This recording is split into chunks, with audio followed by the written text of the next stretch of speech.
Well, hello everyone. Hopefully everybody's having a good evening. You can see I got a little bedhead. I got some sleep in for you guys today. Let me click over to my channel here. Got caught up doing something and ran a little bit late. I apologize. And you know, with the new schedule, haven't really been in the bees since this weekend. So hopefully we can get that started tomorrow. I've got to do. Look, hold on. That's crazy. I had it muted and it still did its thing here. Let me get the invite over on the chat and get all set up, and we'll get this thing started. Send that out. Hopefully everybody's doing good. Good to see you all. Been kind of a hectic couple of days because I'm trying to get my schedule adjusted and turned around. I did a live at 2 o'clock when I was riding to work this morning. So worked from about 2 until I got home about 10:30 or so, 10:30. And so quite a long day, actually 8 hours, but it's just a different time, right? So should not affect Tuesday nights at all. Some of the other nights of the week it will, because I have to be up so early. I think it was the Morris Homestead said that he does something similar to what I do in food delivery, but it's quite a bit of work, physical labor, which is something I haven't done in a few years. So getting my body back into that whole sleep and physically working all day long is a little bit of a challenge. So trying to do that. I did get Appy tablets on this weekend to help with some of the hive beetles and any other pests that might be in the colony. It seems to do pretty good for that. So, well, we got quite a group of people in here already. Please smash that like button and, show your support that way if you can. It's free. And we appreciate everybody. So, link is posted right up there if you want to come join. This StreamYard has a limit of 6 people in it because it's the free version, and hopefully once my paychecks start coming in, I'll be able to maybe upgrade that to a little bit better version. We'll see how it goes. If this works the way it is, then maybe we keep it this way. I know the quality is a little bit less than what the paid version is. Appy tablets are a bit proud. They're I would have to measure them and get a pack. Oh, thanks, Steve. I appreciate you, buddy.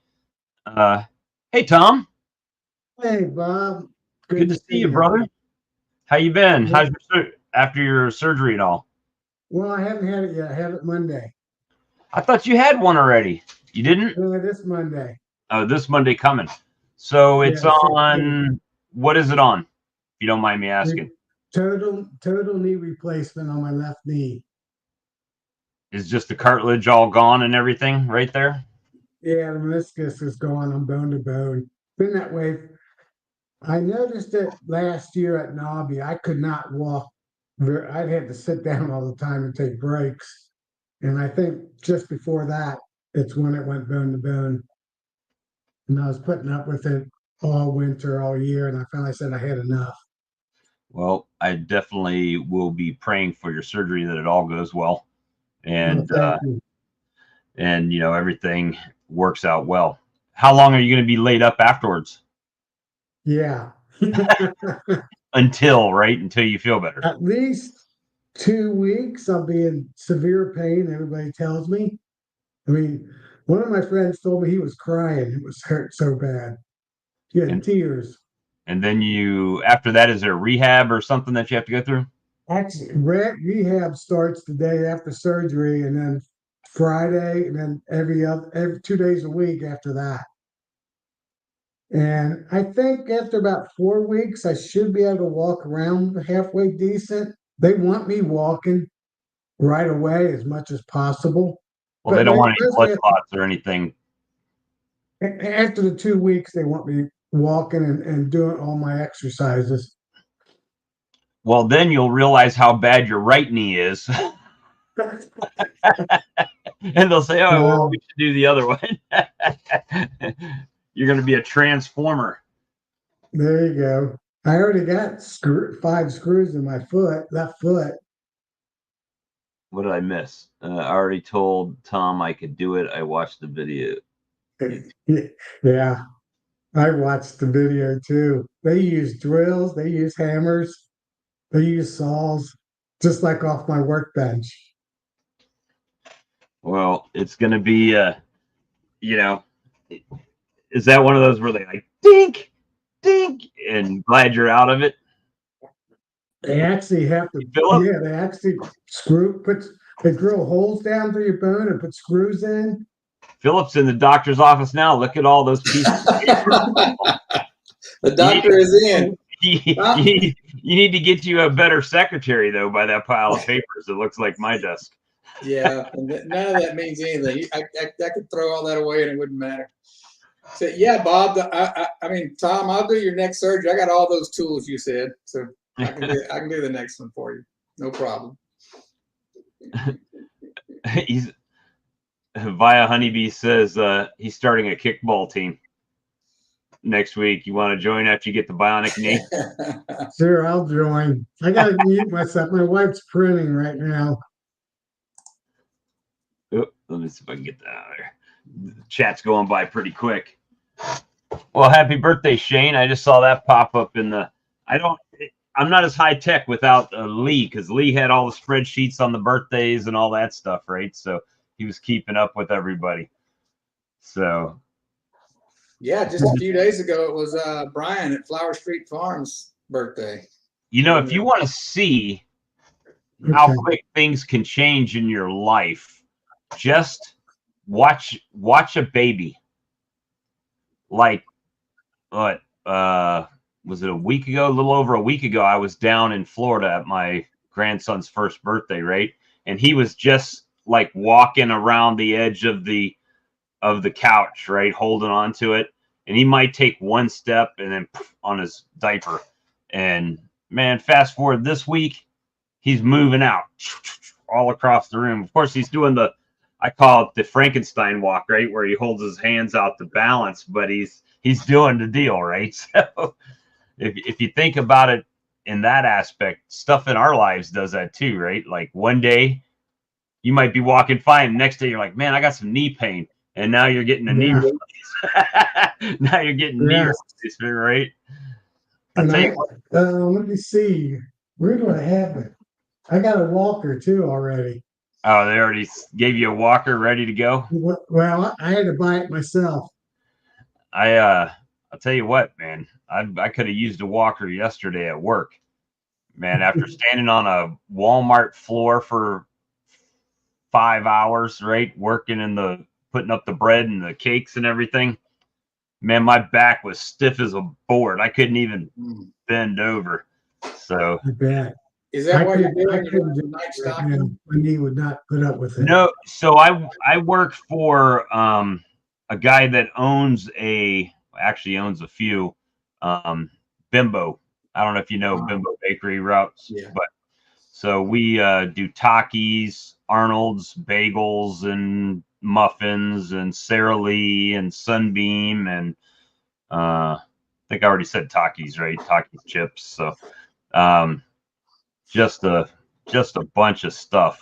And you go into Walmart and you wouldn't think it'd be that bad, but like Saturday when I did a ride along, we took 14 stacks of bread into the back of the store.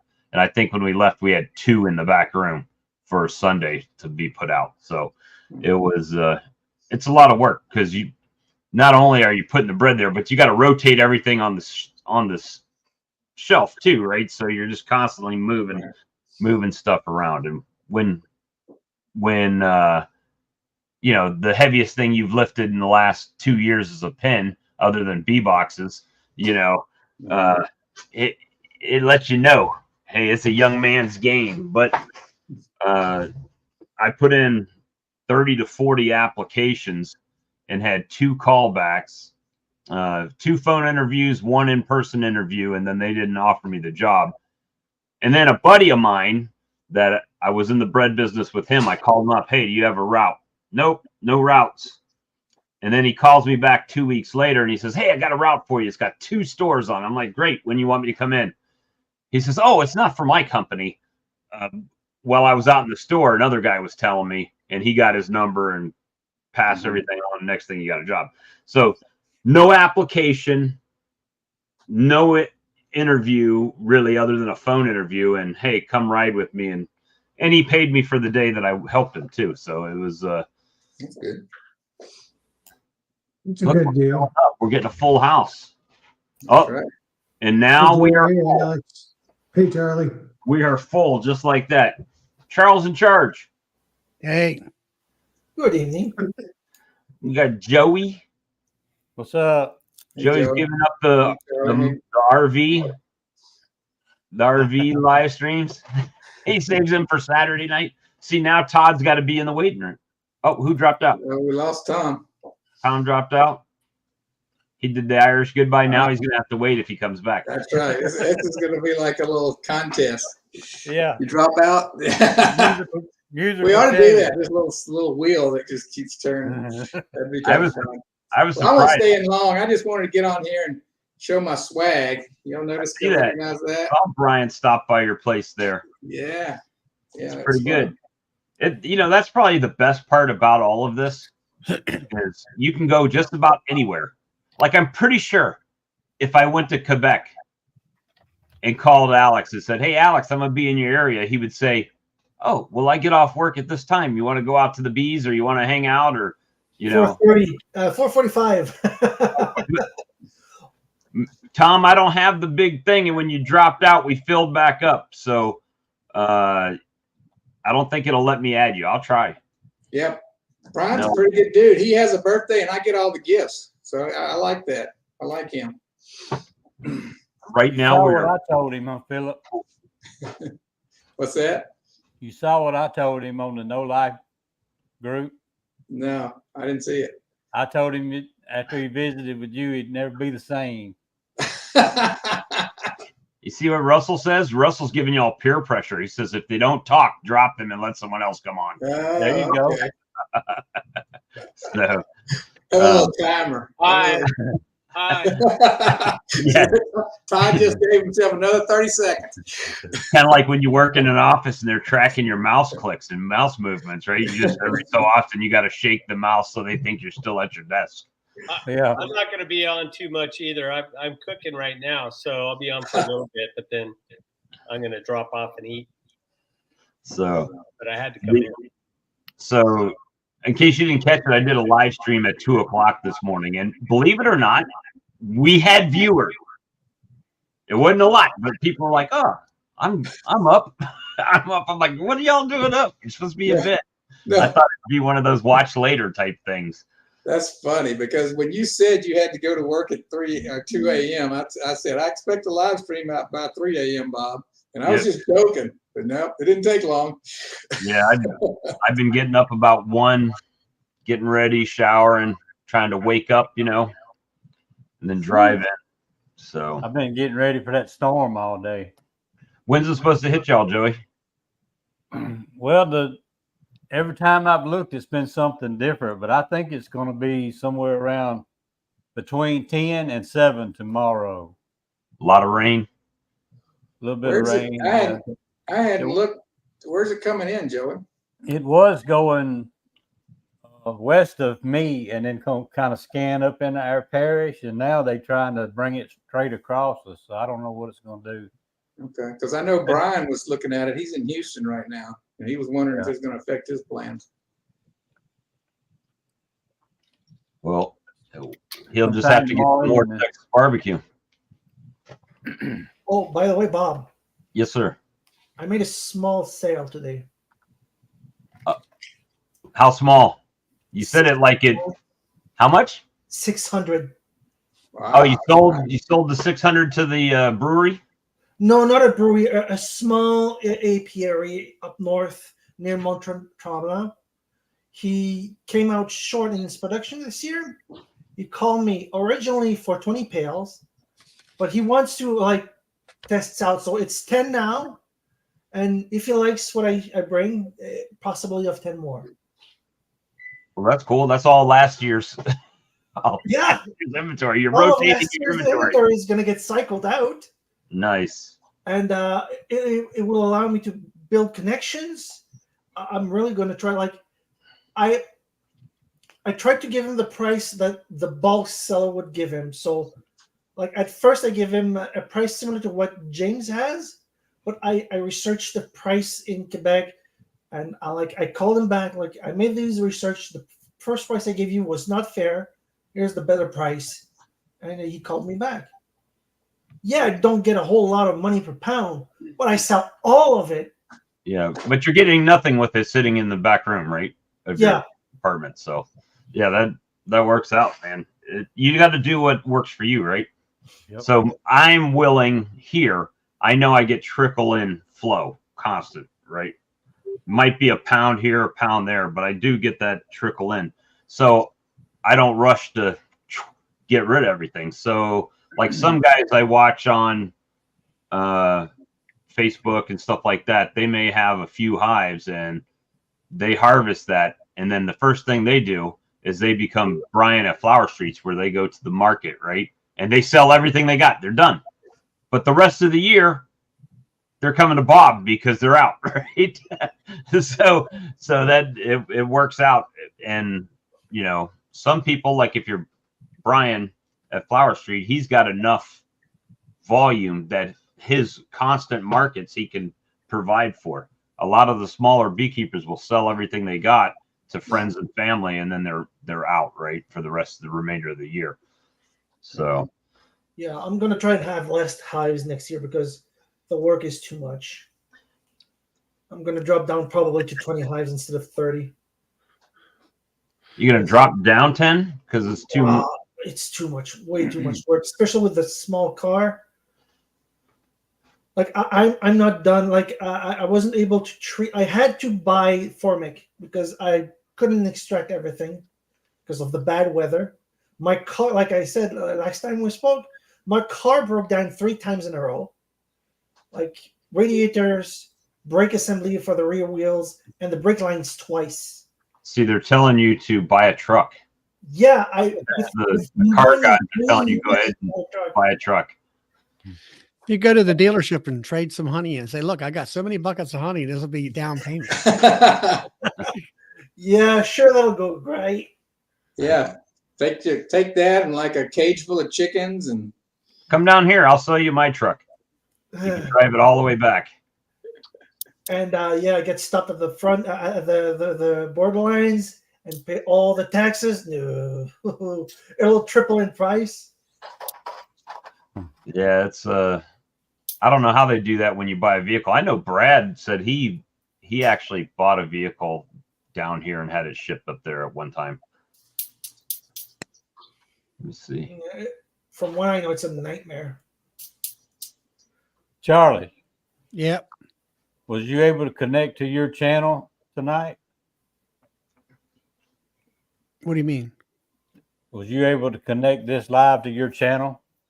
Have It I may not be set up like that here. I don't know. simulcast it? He tried it on mine and it wouldn't let him. I was wondering if he could do it on this one. We didn't know if it was because it was the free one or some No, kind of setting I had off.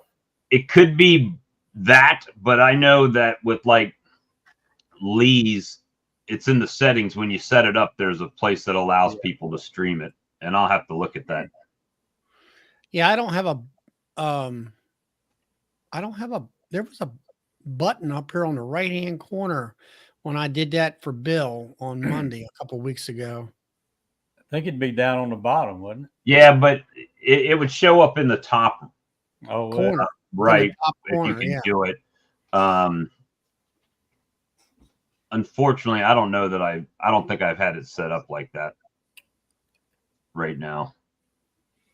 Let me see. Yes. we come to the conclusion the other night that the free version wouldn't let you or something. Yes, you can. So you go in settings, you go to guest, and it says guests can stream this. Oh, and then it says you have to upgrade the plan once you click that. So Yeah, you have to go into settings, down to guests, and then it's the top box. If you click that, it'll let you, but then it says you have to upgrade to do that. So that's the kicker, right? It's everything. Even a free game. If you download a free game, which I've been playing a free game, but the free game, you can do things, but if you want the good stuff, right, the good gear, oh, well, you got to have gold, and the only way you can get the gold is to purchase it from them. There's no way to get it in game. So, All right, so you can't simulcast unless you pay for it. unless you have the paid version. You can do it from yours, Charlie. If you were streaming on through your StreamYard, you could do it. Right. I have to upgrade. And right Yeah. now, that's not in the cards. Plus, Philip sent me a text today, and I'm having the exact same issue he's having. Yeah. I got a fraud notice from my bank saying, "Oh, it looks like someone tried to charge a $0 charge to your bank account, to your debit card." And what they do is they do that to see if it'll go through, and then if it goes through, then they'll start charging stuff on you, right? So, so I had to cancel. I called them and said, "No, I didn't order anything. I've been sitting right here on my computer." And they said, "Okay, it's fraud. We shut your card down." I'm like, damn, I need that card. Everything's set up on that card. Yeah, So now, same issue. Me and my wife have had the same card for years, and shoot, I don't know how long we've had it, and never had an issue until about 2 weeks ago. There was a charge, and I look at it 2 or 3 times a week, and it had a charge on there from Florida. It was an electronics store, and I called them, and they said it looked like you've been compromised. So they sent me new cards. Now we got brand new numbers. let me see. Yeah, Hey, mine, Todd, I'm going to pop Todd down, and if you don't mind, I'm going to pop you down. And Tom's been sitting patiently in the back room. Hang on. Leave Todd on here. I'm gonna go. Oh, you're leaving? I'm going to watch the confusion on TV in a little while anyway. Yeah. Is there a presidential debate tonight? Something like that. Olympics or something. I don't know what it's going to be. Oh, okay. Well, we'll talk to you later then, Joseph. All right. Appreciate you stopping in. See y'all. Yeah. See ya. yeah, my credit card company caught mine before they let it go through, and they sent me a check. Whoop. That's weird. I That's think Tom. that's coming back on time. Yeah, I just muted him and Yeah. so he can. So, yeah, somebody was trying to buy a smoothie in New York with my credit card, and I told them no. And then they put it on hold, and then when I called them back, they because I was trying to activate one they had sent me. It was about to expire anyway, so they started going down my charges, and there was like 3 or 4. There's actually 4 charges there, and 3 of them were fraudulent, and one of them was actually me because I need to use the darn thing. And I'm sitting here. This is my honey entry to Tim and Blake's official, unofficial honey contest, but Pirate Ship is also set up on that credit card, so I can't use that either. So. Yeah. Luckily, my wife's card and my card come from the same bank account, but have different numbers, right? So. I had that same thing. So I was like, oh, now I got to order. I got to ship it out. So I had to go get her card and enter it in. Hey, Bob, is anybody else waiting? No, sir. We're Let good. me know. I gotta dunk some chicken in some oil right now, but I'll stay on until someone jumps in. All right. So has anybody been doing any bee work? A lot of it. Oh yeah. I've been feeding. Feed, since I'm not going to be able to do much for a month or so. Trying to get them up to weight. Yep. I haven't. I put out some feed last week, and that's it. I've kind of been trickling it in just to give them something to do. What the hell is my computer doing? Okay. I got Cormac Pro Lost the coming off this background now. weekend. That's the Lou Gehrig setting. All right, consider myself.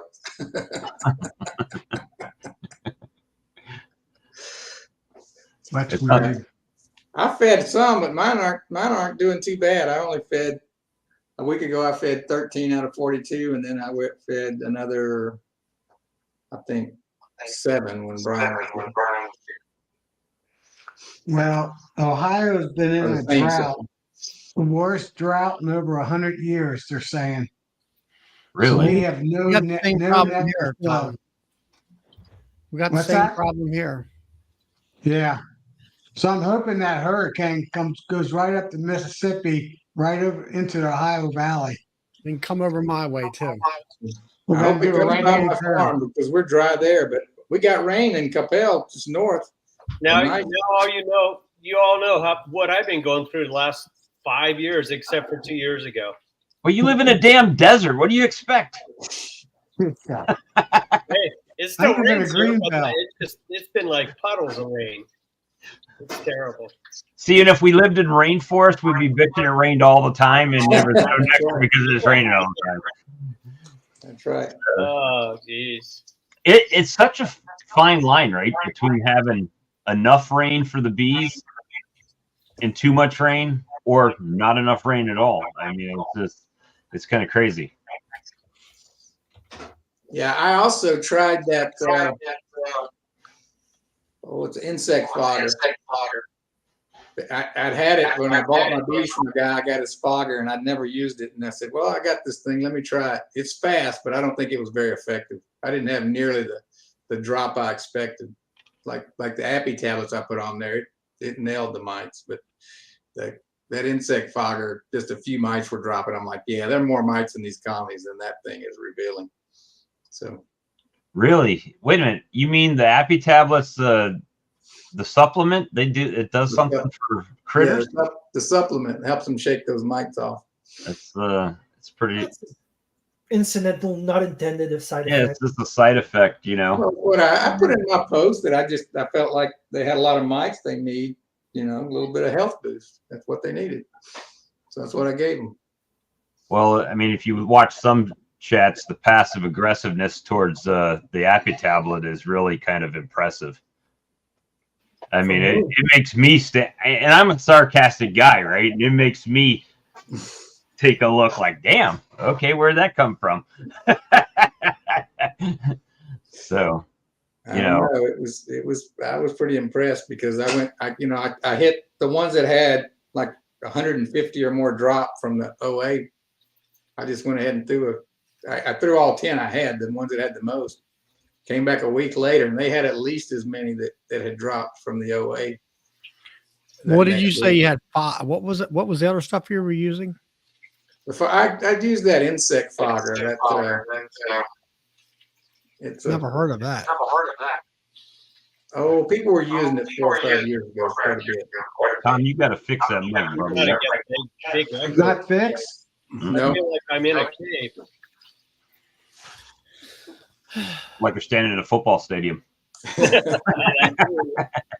Yeah, I down remember they over were- here. I'll just jump Well, off. Were they mixing it with alcohol and They were, but I Oxalic didn't. There was another guy had a recipe that you use water, distilled water. It was I did a double dose, but it was 3/4 cup distilled water, a 1/4 cup, then 4 tablespoons of oxalic acid. Let that dissolve in a hot water, and then add a 1/4 cup of glycerin. You remember Robert was telling the story about how he used the alcohol and blew his hive up? Yeah, I remember. Yeah, I saw a couple of people say they did that, and most of them like they put it in there, and then they came back and put it in there a second time while it was expanded inside there, because that there's fire on the end of that fogger. It's a torch. Yeah, I think a lot of them torture their own hives too. Well, I Yeah. think he said, oddly enough, that hive still made it after he put it back together. I mean, he said it literally, the top blew off and everything. But I can see that because that's vaporized alcohol when you're shooting in there. It's got to be highly flammable. Sound like our VP was talking. That's what Russell said. He's going to reboot his laptop. But yeah, I mean, I've kind of tried to take myself out of the shill pool, if you will, right? I only talk about products that I'm using and only share what I see. It could be bad, you know, like when I washed the Hive, I did the mite wash on. It had a large number of mites in it before I put the Appy tablet on it. And however, in figuring out that mite count, I cleansed my queen in the batch, right? So that Hive ended up, it wouldn't requeen, and then it just died. So it's a dead eye. I killed the Hive by. Yeah, I killed 2 of my Hive as well. I noticed. I'm done with the strawberry apiary, so I started working on the basswood one. So as I was applying the formic, I noticed that a Hive had a whole lot of drones. So I started tearing even more apart than just what is needed for the treatment, and there's nothing but drones in it. So I just shook them and put the supers. There's still quite a bit of honey on it, so I'll put the super on another Hive and dump the bees. And I have to do that for the second one, but there's even more honey in it. Right. So I'm gonna wait until after I'm back from delivering of the honey, or Sunday, and I'm gonna shake those bees as well. Now, do you have to deliver that honey? Yeah. So you're gonna put 10 buckets of honey in the Malibu? That's It gonna should be fine. Yeah, I got an order last night from a gal in the neighborhood. She texted me and said, "Hey, I need 5 gallons of honey. Do you still have honey?" Wow. I said, "Well, yeah, I still have honey," but I ended up telling her, I said, "Look," and she wanted to know the price, and I said, "Well, let me explain." $600. Yeah. So a bucket of honey is between 55 and 60 pounds. So if I'm pouring 1 pounders, that's 55 or 60 1-pounders. And as you know, I charge $10 a pound. So the price is going to be, between $550 and $600, depending on the weight of the bucket. And she's like, "Oh, okay." And she was asking for a friend. So I said, it's not that I don't want to sell it to you. I'm a small batch honey guy. Right. And so I'm making more creamed honey this year than liquid honey. And so I need to use that honey for a base for my creamed honey. But I'll sell it at $600, Right. I might even give her $550 if she's going to buy a whole thing, knock a little bit off. Yeah. I'll work it out, but I'm not, she could go on Facebook Marketplace and find, someone that she doesn't know or where the honey's been produced and buy a bucket of wildflower for I saw a price for $180 up to $230 for wildflower. Yeah. So, I mean, she could do that. And I said to her, I said, I can, refer you to a couple commercial beekeepers that are in that business. And, I'm not trying to scare you away as business. I just want you to know, because I sell honey to her all the time. Right. Yeah, I'm the same way, Todd. And I think that's important, because if you're going to use it yourself, not only are you going to get that money anyway, it's going to be a little more work, but you're also going to be expanding your market reach, because you're going to be selling to a lot of different people. So they're going to come back. You sell to the one, you haven't reached anybody really. Correct. And part of me thinks that her friend might be buying a bucket and trying to bottle it and sell it anyway. I didn't ask her, but I kind of get who's going to use 5 gallons. People, Right. Well, it's like Brian from Flower Street. They'll come up to him for a bucket like that. He said, "I'm not in that business." Yeah. He said, "I retail." Right. Yeah. Yeah, I had somebody wanting to buy on bulk, and I told him, "Look, I get $14 a pound if I bottle it myself, so I'll sell it to you for 12." I wasn't going to come down much, and I told him I'd only sell you the one I've got excess of. I'm not selling you the one I'm going to run out of quickly. It's just not going to happen. Well, I mean, if you got to buy 60 bottles, right? That's $30 if you're buying the plastic ones. For Philip, it's probably quite a bit more than that, right? Because you're buying the glass premium bottle. So there are some savings there, but 5-gallon pails aren't free most places. No. So it's I haven't heard back from her, but I'm not worried. She's a repeat customer. She'll buy honey for herself. So I love it when they'll message me and say, "Hey, I need honey. Do you have any?" Yeah, I'll have it all year. And then they're like, "Okay, well, can I come by and get some?" Sure, you can. All right, I'll probably come Saturday or Monday. I'm thinking they're talking about, can I come by now, right? I don't know what Saturday and Monday brings. Yeah. And then, like, the guy shows up yesterday, and he comes in the middle of the day, and of course I'm taking a nap because I've been up all night, right? And he says, "Oh, well, I came by and didn't see anybody. It's a house. Did you get out and knock on the door or anything?" "Well, no, I just didn't want to get stung or anything." I'm like, dude, how was I supposed to know that you were out there? If you just drive up in my yard and I'm supposed to see every single car that pops in the yard? Yeah.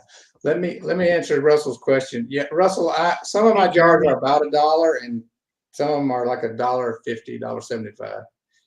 But this year I went up from $12 a pound to $14 a pound, plus I add $2 for the jar. So I recover that over and above. I need to get $7.94. well, Randy McCaffrey, they get their jars from Arkansas Glass. Mm-hmm. And I mean, when I was down there last year, their whole, like, they got a whole room that's got like 3 or 4 pallets of these jars down there. And they're just, he says he buys them. They're called mayonnaise jars. Right. And they're just smooth glass, like pint-sized jars. And they work really good with labels and stuff. Mason jars, I like them because they're easy to get and they're cheap. But I don't like them because they're not really conducive to labels. I noticed that. I use them. I noticed that because they're rounded. Yeah, or they got the little, sprinkle. they got the measurements on the side, or the little, they'll have like a glass line on the side of it going up and down. And so the labels, you got to be perfect or they don't work great. Hey Bob, you could do a porch exchange. That's what I do on a lot of mine. Like I leave it on my porch and they Zelle me the money and come pick it up. That way you don't I do that sometimes too. Like if they say, "Hey, do you take Cash App?" Sure. When you coming by? "Oh, after work." "Okay, well, what do you want?" Zelle, this is how much it is. Cash App me the money or whatever, and I'll just set it on the porch in a Food Lion bag, and they'll come and get it. I've done that a few times. Joey's back. I think Wasn't that exciting, was it? Well, we're talking about his happy space, so he's going to show us a jar. Yep. See, Oh. I knew it. That's a mayonnaise jar. That's it. It's round. I think I looked that up, but I think the Oh, boy. shipping's pretty bad on that. Here. That looks like a regular Well, mason jar. It's smooth all the way around. It doesn't have the measurements and the little fruit or whatever on the side. Yeah, it's just a smooth jar. You can get smooth mason jars. They're just more expensive. And you see, if you point this here, where's my camera? Yeah. Point it this way or either this way. The seams are on the side. That way you can put your labels here and here. Where do you get those, They're Joey? smooth as they can. It's a local container store. It's over there close to Mike Berry. It's J&M Containers or something like that. But it's smooth all the way around. And that's what Randy and them get. Or that's what they used to get. Yeah, that's what they get. He said he got them from Arkansas Glass, is what he told me. His dad. That's where they get they get an 18-wheeler load. One part of it goes to Laurel, Mississippi, part of it goes to Hattiesburg, and the rest of it goes to Gulfport.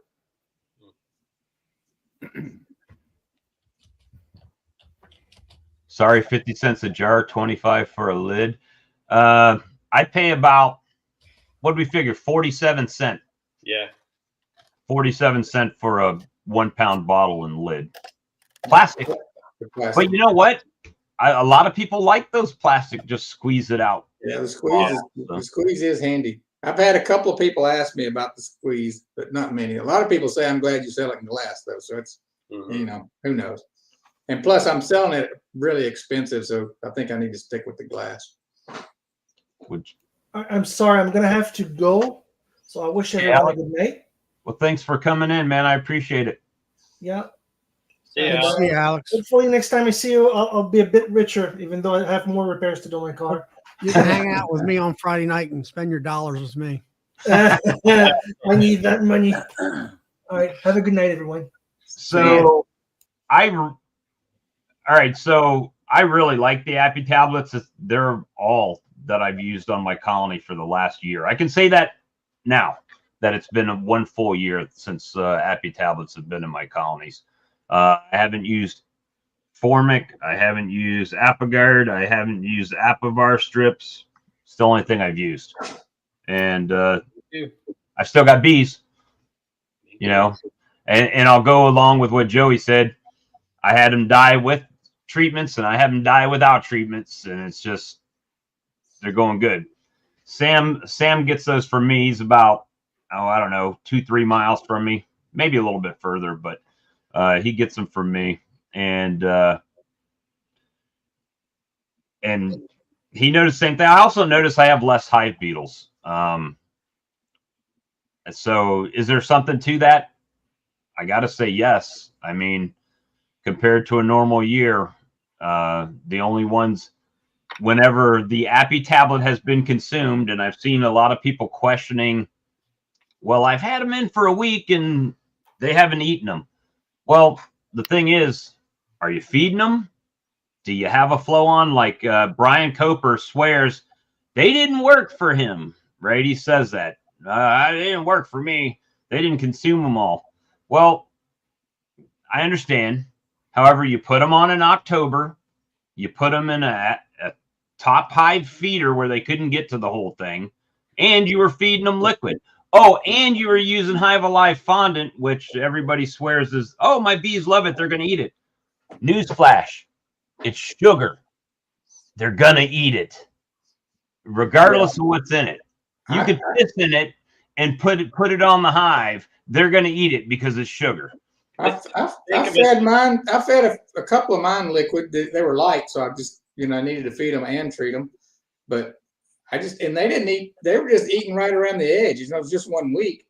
It was just kind of frayed. You could see them eating it, a few of them, but it's working. There's a lot of things that affect that, right? How many bees are in your colony? How many of them are foragers? How many of them are nurse bees that need something to eat? I've got a feeling that the smell of that Appy tablet trapped in there is knocking some mites down too. I don't think it's just the same thing as going through the bees. Well, if you look back, what was it? April, Charlie, Randy Oliver had a article in the American Bee Journal about extended release thymol. Right. And he was taking, I'm going to say, cardboard and soaking it in thymol and thymol and then putting them in. And it was kind of like extended release thymol, just like he was doing with OA. And he said that it was like 98 or 99% efficacy. I think 98 on mite drops. And you better believe that when I do start messing around with extended, I might sneak a little thymol in there just to see. Well, the Appy tablet's got thymol in it, from what I know. Yeah. Oh, you can tell by the smell of it. Yeah. That's what's killing the mites. And mine sat in the refrigerator since the expo, so I was a little worried that they had off-gassed a little bit, but they didn't. They were good. Some of my, my flow in, I don't know if yours does this, but mine will start for a few days and then stop. Then it'll start for a few days and it'll stop. And it just, having the tablet in there at any stage is not going to hurt anything, but if there's a nectar source coming in and they have food, their last it's just like a pollen feeder. You put out a pollen feeder, they don't take pollen from the feeder if there's natural pollen, right? They're not going to take sugar or whatever you put in there if there's natural coming in. So it stays in there. Ian Stepler messaged me and he said, hey, some of these hives ate them all gone. Some of them still have them in there. And I didn't realize Brian didn't have any hive beetles. So yeah, I got to brag a little bit on Brian. He actually squished the hive beetle when it was on top of the double bubble or the Reflectix. right. He popped a bubble at the same time he squished the hive beetle. It was like a 2-for-1. Like pop. Yep. It went Satisfying. it cracked and then popped. Sometimes when you pop that lid and you look at that tablet and you see it, it's still round. Yeah. You really need to pick it up because they eat it like they do pollen patties. They'll devour it in between the frames. Oh. And so if you pick it up and look at it on the other side, you might see little drops. Yeah. Well, the thing is that if you look at it, let's say you go and do an inspection and there's half a tablet still there, like they've eaten around it in the top. Look at it close and see. Sometimes you'll see some mites dead right on top of the tablet. They've just fallen right off onto the tablet. So, and this is something that doesn't melt like a sugar syrup, so it's not going to melt down your frame. If it gets hot enough, and believe me, I would have seen it this summer. It's moisture, pretty good. Huh? Moisture in the colony. Moisture will do that. But the tablet itself is not just going to start dripping down the frame unless it has something dripping on it. So, well, mine probably do because I put them right like halfway in the hole and then the feeders on top of that. But now I will say this, and I asked about this. So last year, I'm like Bob, I haven't used anything except these since I think mid-October, Bob, is when I got your shipment. Not used anything else. At the end of October, after all the tablets were gone, I mean, they gobbled them up because nothing's going on around here by then. I did see a couple of hives. They stored it. They took the sugar granules and they put it in cells. really? But only a couple hives. Otherwise, everybody else ate it and it was gone. But then I marked those hives, and when I came back it was March. I started looking real good because the temperature warmed up. Those they ate whatever they put in the cells because it was no longer in there. It disappeared. Mm-hmm. So it goes away. Well, does the outside air temperature have anything to do with it as far as being too cold, too hot? The only thing I think that could matter with it being too cold is the fact that the heat generates that condensation inside there, right? And yeah, you could get rained on. The tabs could get rained on, but generally they'll eat them up by, I think you agree, Bob, 3-4 weeks. It's gone. Sometimes I'm planning on pulling Formic this Saturday, and then I'm gonna throw the tabs on. Mm-hmm. But there's really not. And I told Ian, he's like, when he was talking about some of them didn't get consumed and he's going to have to pull them off because it was time for the honey flow. I said, get a tote or a Ziploc bag and take them off, throw them in there and zip it up. And then guess what? Next time you go out, put it back on. Yeah. It's not going to go bad. That's what I'm going to do because if we get a rain down there and I think we get a flow, I'm just going to pull them and put the honey supers on and then come back as soon as it's over and pop them right back on. I mean, I have to put that in Ziploc baggies and put them in a freezer. I mean, it's for me, it's like I hate to say it's a zero waste product. If it's on there and I don't take it off and it gets rained on or something like that and dissolves, that's my fault. But if I have it in the colony and they don't eat it and I take it off and save it and put it back, it'll eventually get gone.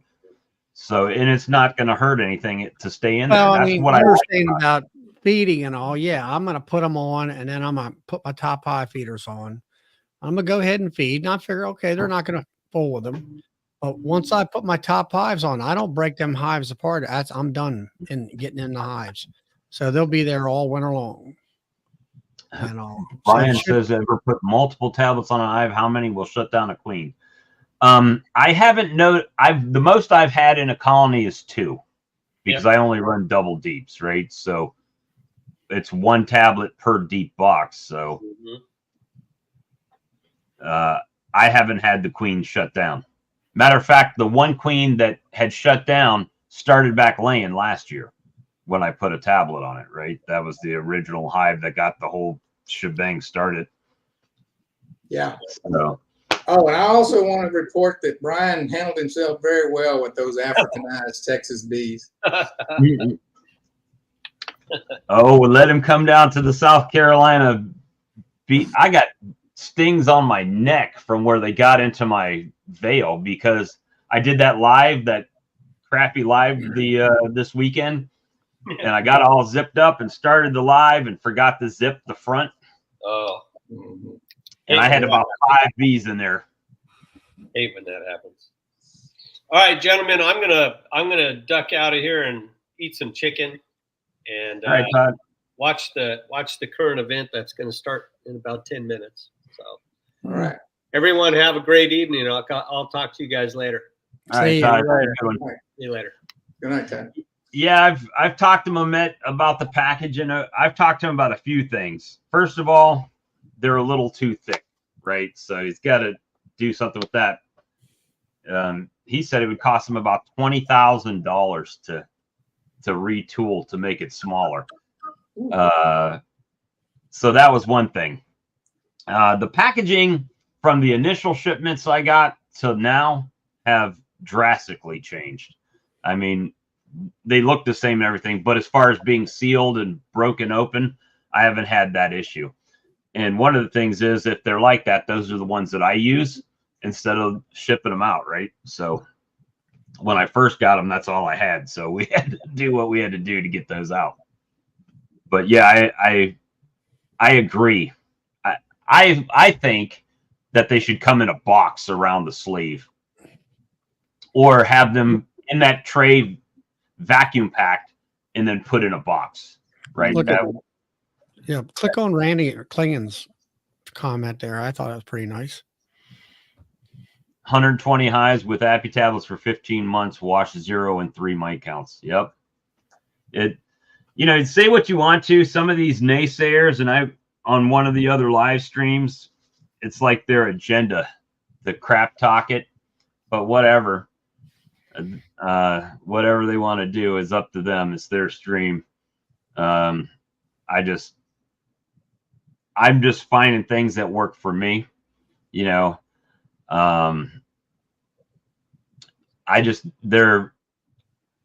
hate to say it, they're really adamant about some products, and some products they're not.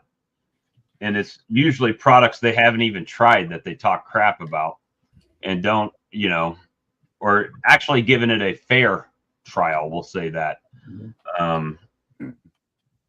And then it's like this: when the right person starts talking good about them, right, they blow up. Well, if you're a member of Ian Stepler's channel, you got to be a paid member to his channel to see the videos. But he's got them on every one of his colonies, and we talk not every day because he's a busy guy, but he does message me occasionally. And in the spring, he used Apivar and then put the supplement on there. That's what we're going to call it, the supplement. His other commercial beekeepers around him did Apivar. And when they did their first shakes, he was shaking very low mite counts in like 0s and 1s and 2s, like everybody else. And his neighbors all had high mite counts still. And he said the only difference is he used the supplement. So take that for what it is. Ian, I like Ian a lot. I think when you look at somebody of the scale of an Ian Stepler, they are very careful with what they use in their colonies, because if they use something, and we've talked about it here before, if you do an expansion, right, you need, if you're getting 10 more hives, you need 10 boxes, 10 bottoms, 10 tops, 100 frames, 100, you know what I mean? It goes exponentially. So when you got 1,500 colonies and you're buying 1,500 of something, when you go to buy Apivar strips, well, what's the math on that? 100, what is it? 100 and we'll say $190 for 50 strips, right? And you need 2 per colony, so one pack does 25 hives. So what's 1,500? Say 1,500 colonies divided by 50. Oh, I'm sorry. Divided by 25. Well, if he's 60 packs times $190, $11,400 to use Apivar strips on every single colony. So those guys don't do things lightly because it costs them a lot of money to do. So Did Ian put them on all of his colonies or just a few? I know Ian bought 1,500 tablets. No, was it 1,500 tablets? It was 15.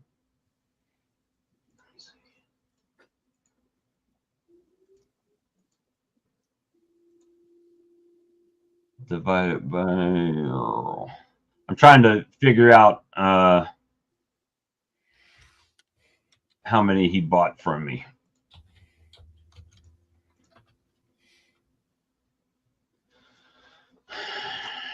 And I probably could look up the invoice. Would be the best way to do it.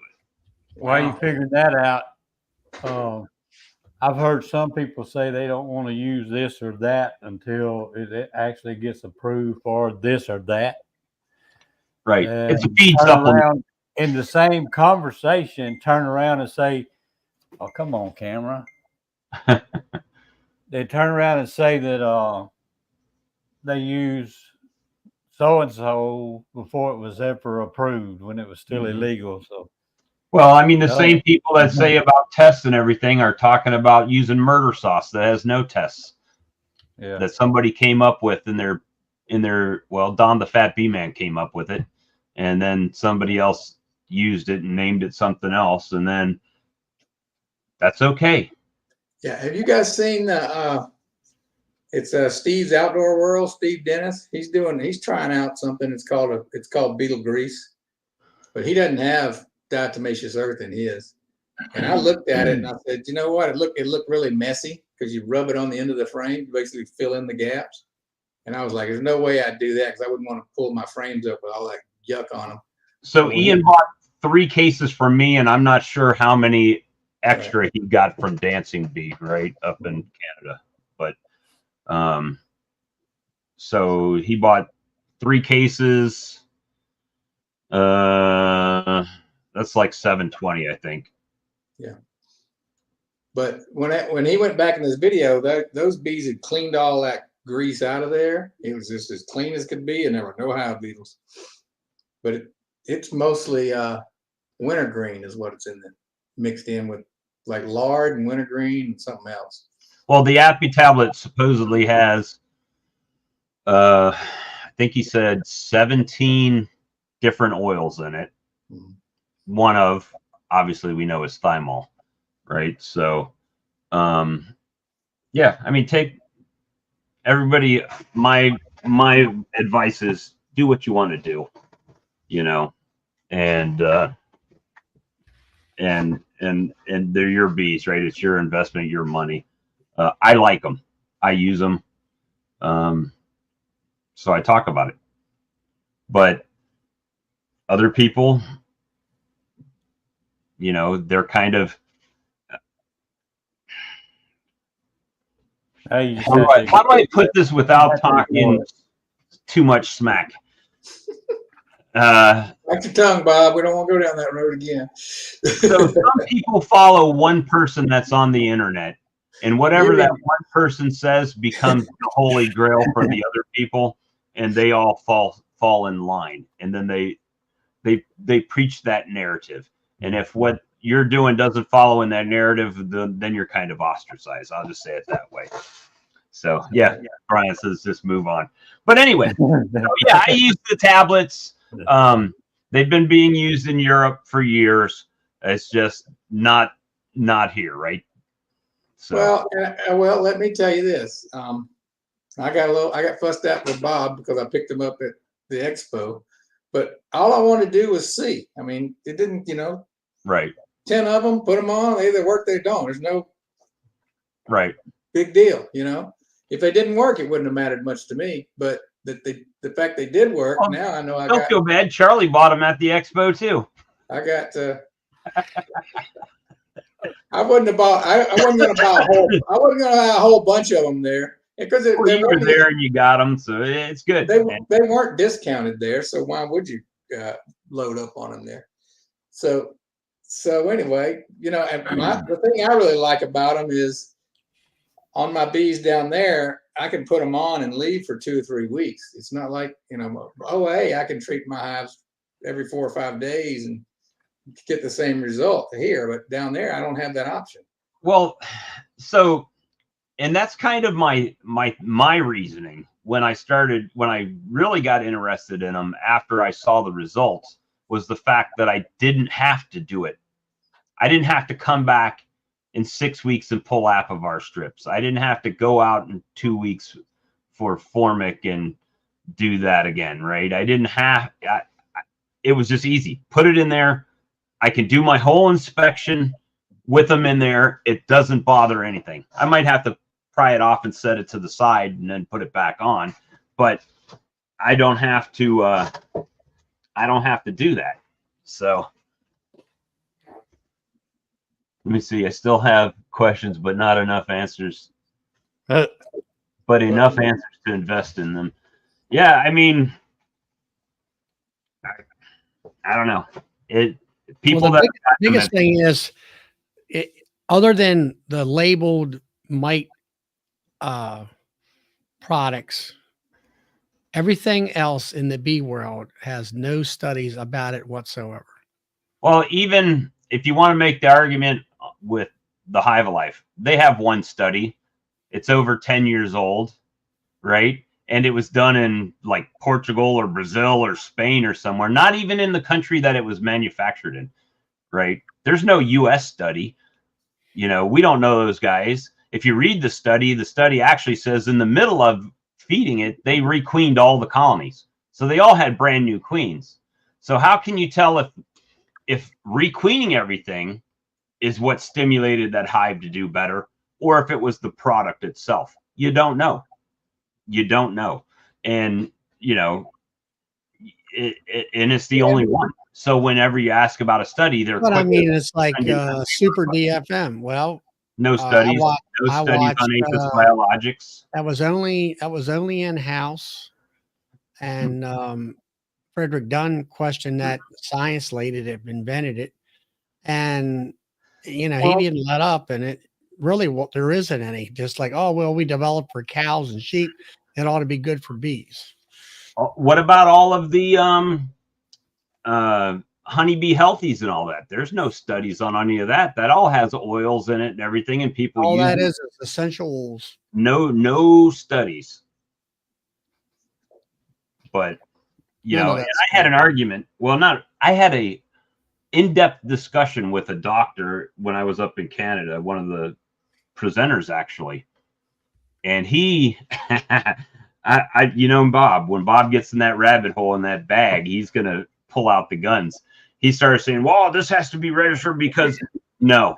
I stopped him right in the middle of his conversation. I said, first of all, the only reason thymol has to be registered as a mite treatment is because you guys, the scientists, said, thymol kills mites. So now we're going to market mite treatments with thymol in it. So now that has to do it. Everybody says peppermint oil and eucalyptus help with hive beetles, right? That's awesome. There's no study. How long they've been making a tablet? That company, let me see if I can find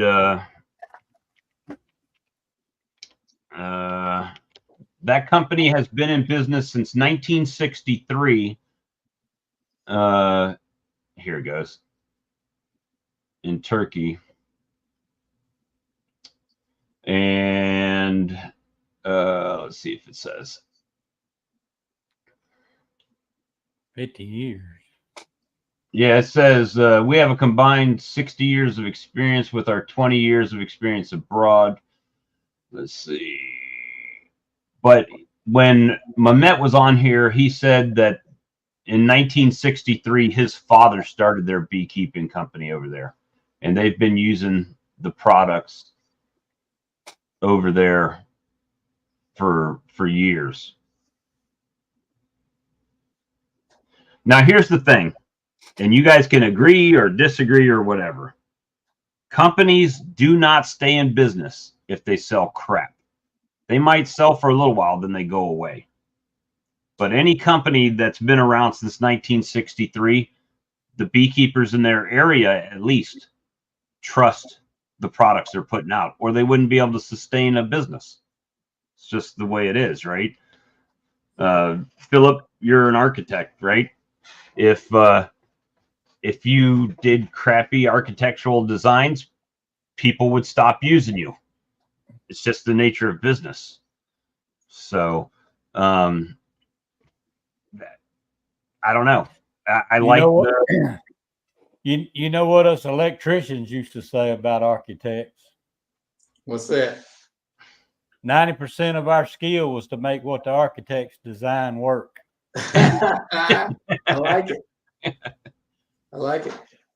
I like what the they asked an architect and an engineer and a lawyer the same question. They said, what is 2 plus 2?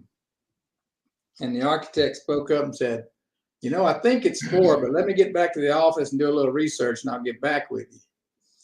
And then the engineer pulls out his calculator and he said 2.0000 plus 2.0000 equals 4.0000. And they looked at the attorney and the attorney looks back at him and said, all right, cut the bullshit. What do you want it to be?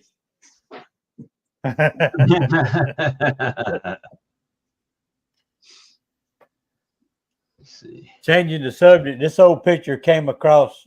Bring it down. Where'd my camera go? There you go. That old picture came across Facebook today, so I reshared it. What's that? Paris? Gay Paris? No, that's me in that LSU. Well, yeah, but what's behind you? I was in my 30s and I was on top of the World Trade Center, 1988. Oh, okay. Well, I won't tell you, 1988 is the year I graduated high school. Yeah, I graduated in 89. No, I graduated in college in 89. 88, yeah. Was that the World's Fair in New Orleans? No, he's at the World Trade Center. Oh, World Trade Center. In New York City. Okay. I was up there for 3 years working. I was going to say the World's Fair in New Orleans was like 1980 or something like that. Spent a lot of time up there, met a lot of good people. And I was treated right when I was up there too.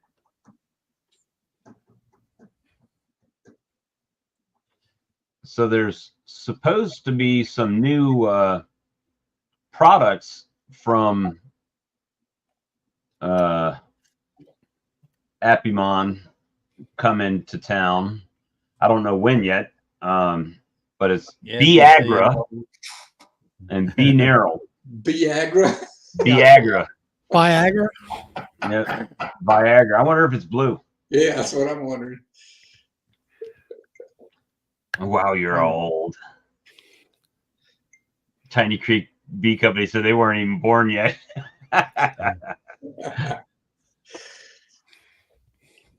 So I know one of the products is supposed to be like an Apis type of product that you add with your feed supplement.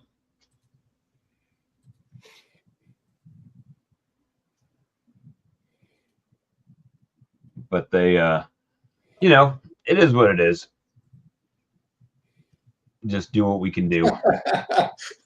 Did you see Brian's comment? Bob said Viagra, and Charlie woke up.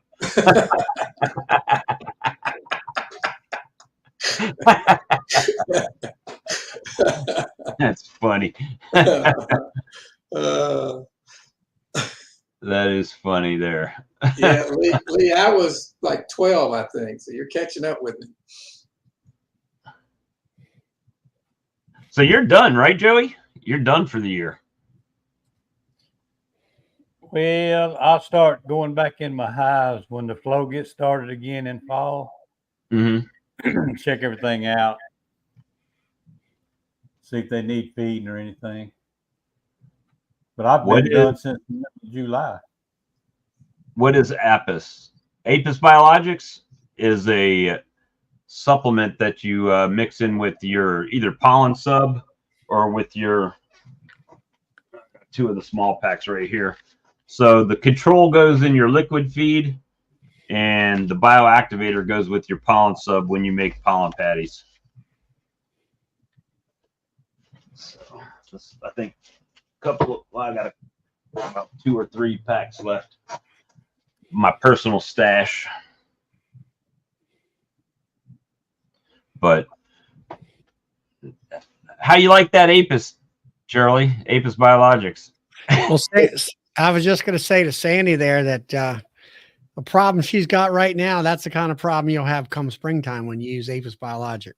Over the winter, she can't get her bees, or so damn many bees in her hive right now. She can't condense them down to a deep and a medium. Just do like everybody else, shake them all down, and the old bees will go outside and hang on the front until they die. That's what they do in Canada, right? They just shake them all down and squish them in. They'll make Sandy, Apis Biologic is a powder additive to your sugar water. I'll be using it here in the next couple of weeks. For me, it's a tablespoon per 40 gallons of sugar water. Or it is a half of a teaspoon per 5 gallons of water, sugar water. It's amazing. Something else I got to deal with. What's that? Yeah, I see it. You got bees there. They made comb on the bottom? Oh no. Yeah, that's a full blown yeah. Colony underneath. They've been there since June. I don't think so, Tom. Is that a screen bottom board or a solid bottom board? You know, I think it's a screen. I'm not sure. I guarantee you got a queen underneath there. Oh yeah. I've just been waiting for the flow to get started again to take them out, remove them. There's a guy, what's he called?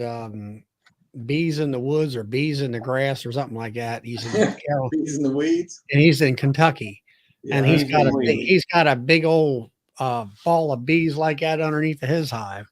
Yeah. Yeah, he took them out and then they moved right back under it. I remember that. Got so many junk emails all the time.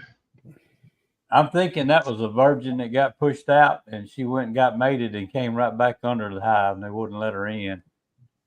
But she said, "I'll just move downstairs." Mm-hmm. I need to go out tomorrow afternoon if the weather's good and check. I put those pollen patties on colonies that had hive beetles in them, which is a bad move down here anyway.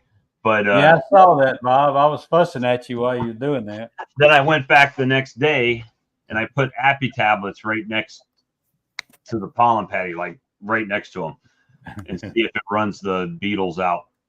I'll be able to tell right away when I pop the top if there's beetles. They run all the beetles up into that top super. Yeah. Till I break it loose, and then they all run down, and then they run them back up again. But the amount of resources it takes those bees to keep those beetles corralled is. What kind of, do you have an inner cover on those? Foamies. I've got some inner covers, and then I've got the foamy. You know, that's the thing. I'm playing around with the foamies or reflectics or whatever, but that's the thing I don't like about them is the hive beetles get trapped underneath them, and when you pull it up, it's so slick they don't stay on that, and run they down in. tropicalize Yeah. on the top of those frames up to the foamy, and it makes a little channel on top of the frame. Right. For the, but I wonder if I left it there long enough, would those beetles just die in place because they have nowhere to go? They're just stuck. Probably. Yeah, Sandy, the Apis biologic, in my opinion, it takes sugar water and turns it into nectar. It gives it all the properties of what nectar has, and the bees don't just survive through the winter; they thrive through the winter. Believe me. You'll have a volcano of bees coming out, and you better be putting supers on in late March before the flow hits. Well, this year, you said that you had to cut it back a little bit because they were too strong the year before. Well, this year I had a catastrophe come springtime where I had old queens and I had dead outs because of old queens. And I went and bought fresh 2024 queens. And I thought I was not going to get maybe more than 500 pounds of honey this year. I plopped them new queens in there. And, I also put some nukes in that I had to buy in to replenish my hives, and I wound up with 1,000 pounds of honey this year, and totally surprised, and all that. So, yeah, I may try to borrow a page from Tom. Of course, Tom raises his queens, in the end of July, but I can't really do that. But I might try to raise them early and sell off those old queens and just have new queens. Sell them off in over. the main thing that I learned for me is we're in the mid Atlantic area is you gotta have fresh queens every 2 years. If they're 2 years old, get rid of them, put a new queen in. Well, they will last, but they just diminish over time, right? The colony. Well, the ones who made it through the winter, they had brood, not brood, drone brood scattered throughout the hive, and they didn't have one medium frame in there laid up, corner to corner or anything like that. No carpet brood, very small, teeny patches. She was just totally wore out. The ovary system is completely gone, and yeah, because as soon as I put them new queens in there, within so many weeks, I had 4, 5, 6 frames of carpet brood. She was worn out, Charlie. She was laying all winter, creating that volcano of bees. No, not really. They shut down. They start laying around about mid-January here. Now see, that's the thing. If you're down in the deep south, like where Joey's at, and Joey's was told that when he first started, he told me that himself that they requeen every year because they don't have a winter. And those queens are probably laying 11, 12 months out of the year. And I'm talking frames of brood. And where I'm at, my bees pretty much shut down, in the wintertime. So, that's my experience this year. Tom says he requeens every year and he gets very little swarming because of that brood break in between the queens, right? Yeah. Now, Tom, when you requeen every year, do you requeen in the spring or? I think he does it after the flow. Yeah, he does it he starts raising queens during the summer solstice. The summer socialist queens. Yeah. Have to name them all Kamala.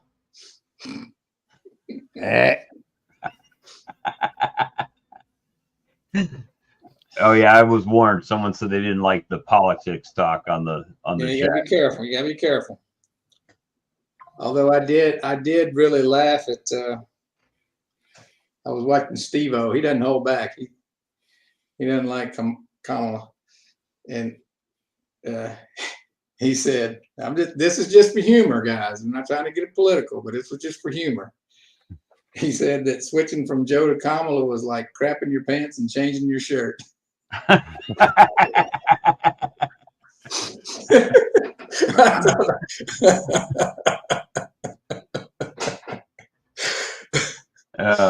it's kind of like anything.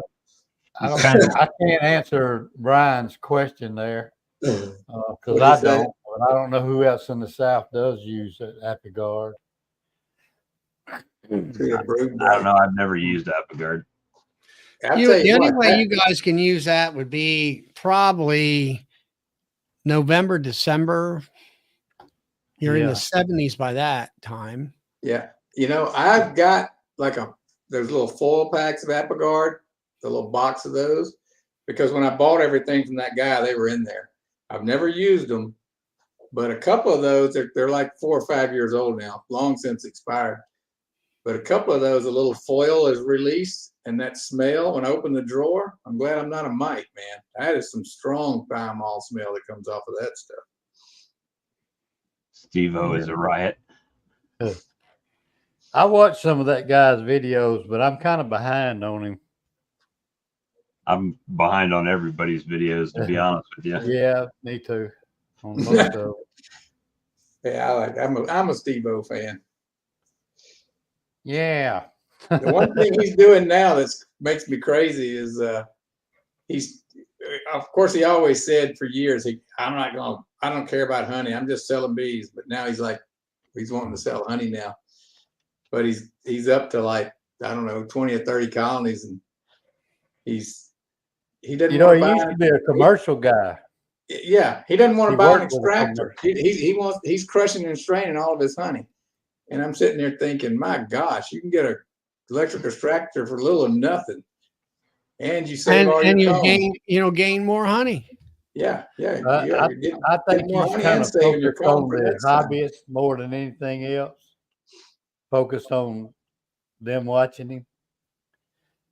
You ever heard him talk about his lady neighbor next door? I don't know. I don't think so. I missed that. I'm gonna grab That's a one drink. of the last ones I watched. It's about a month ago. I usually try to watch them, but they're long. You got to hang in there sometimes. I like to put him on when I'm doing something else. So I can just listen.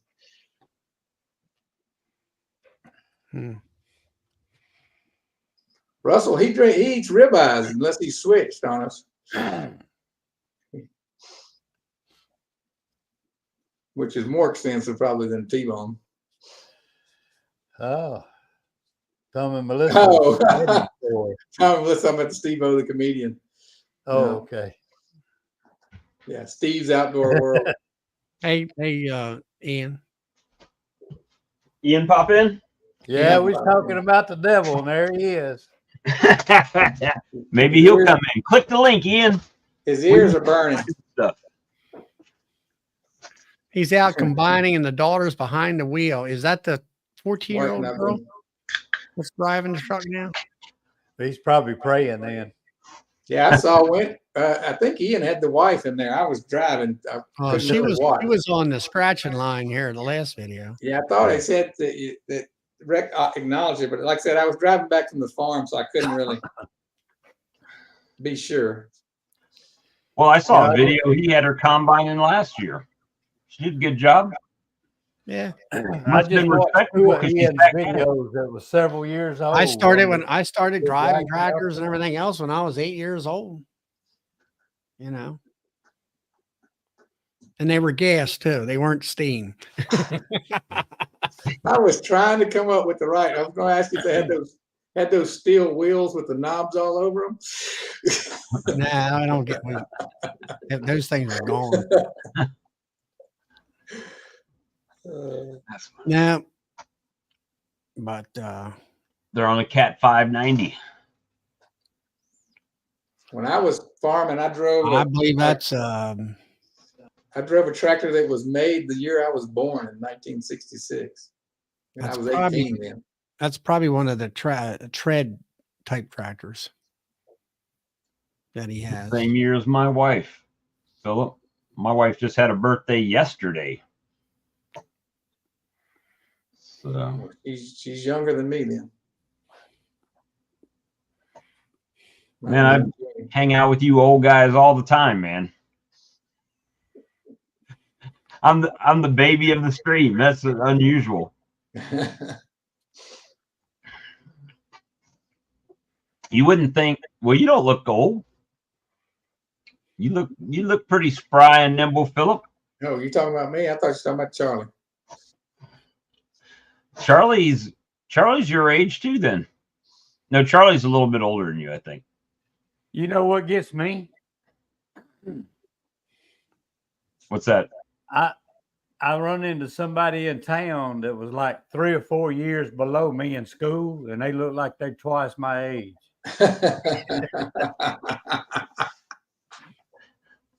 The most people that smoke. Does he smoke? I don't know. Most people that smoke do look older. Yeah.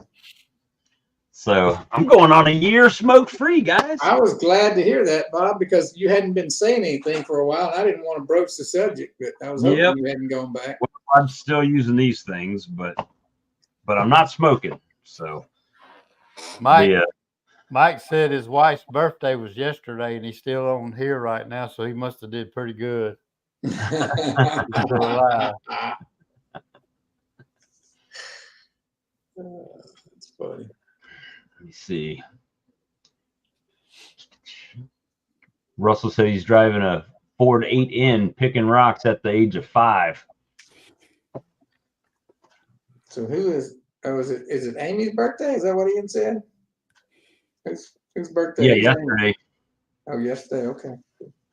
So I don't know if she's watching or not. She's probably in there doing something on her computer. But she, she doesn't care about celebrating as much now. As she gets older, I get off cheap, buy a cake and in a pajama, and she's good. She's good. Let's see. Yeah, I was watching one of Ian's videos the other day. Somehow I missed it. It's like a 5-year-old video where he had rendered wax from one of his neighbors. He'd rendered the honey and the wax. I don't forgot now. He got like five buckets of honey or something like that out of all that wax. I can't remember. I got so much Very work interesting though. I need to do. How did you do it? That big The spinner separator that he's got. Oh yeah, those things are really. That wax comes out the bottom dry. They had. Well, I'd watched that one, but he had used that wax melter that he's got. Oh yeah. I'd watched both those videos. That one and the one that his neighbor had that. Who is that? Who was buckets of wax and honey that he couldn't separate, and Ian separated it. Yeah. It was very interesting. Did he spin it or did he just melt it? He melted it. Oh, okay. He'd spun his out. You know, I watched that video after the other one. I missed both those videos about 5 years ago. But on the neighbors, he had melted or cooked, separated he'd cooked it to separate the honey and the wax. That's a fine machine, man. Well, I do that in a double boiler. It's hard to control the temperature, but yeah, I did that just messing around, and I was shocked. It's like 40% of that weight is honey. He went to one temperature. It was a low temperature to get the initial separation. Yeah. And got some of that out, and then he raised that temperature a little more and get some more out, and he just kept raising that temperature. Yeah. There's the Bee Whisperer. What's that guy's name? He did that. He's got that. I think it's a date ant wax separator, and he does that. He puts it up to like 95 degrees and for about a day and drink, and that honey's fine, you know. And he keeps raising it, and finally it gets to the point where it's starting to darken. He takes that and sells it or uses it as baker's honey. Baker's honey, yeah. Yeah. All of mine's baker's honey when I do that because I don't have enough control. And you're not draining it off the bottom. You literally have to melt it and let it stratify and then just pull the wax off the top. Wonder if that baker's honey is good for like mead. That's what I'm saving mine for that. I just need to get it off my butt and make some. I bet it is, though. That's probably I made some mead with raw honey. I didn't heat it, and that stuff came out really good. You may have to add yeast to it because you've cooked it. You know, you've No, heated it. you have to add. It's better to add yeast to it anyway. You're gonna get Oh, is better. Just get the champagne yeast. Yeah. It costs like 50 cents for a little packet, and toss it in there. Yeah, Brian said he didn't notice any difference in his brooding either with the tablet. Yeah, that's what I was wondering if anybody's checked. I bet Ian checked that because he keeps an eye on that brooding when he puts anything on his colony. His hives seem to be booming, most of them. At least the ones we see on tape. There you go. Larimore confirmed that it's good for me. I may could sell mine for that because I have people that want to buy honey for mead, and I feel kind of bad about selling it to them. I can't afford to give it away, selling it to them for the price I sell for the raw honey. Icy Mountain's been up since just after I got to work. 3 I'm gonna a.m. go get something and show y'all. I want to show you before I leave. I'll be right back. Joey's addicted. We're going to have to give him a 12-step program. He left and then came back and then stayed. And then he was threatening to leave again. He ain't leaving. He'll be on until we get I'll watch that. I'll watch that debate tomorrow. I don't care about watching it. I usually watch the YouTube commentaries of the debate afterwards because they break it down into the highlights. The last debate that they had, I watched the last 30 minutes of it, and I immediately went back and watched it from the beginning because I was like, it couldn't have been that bad from the beginning, but it was.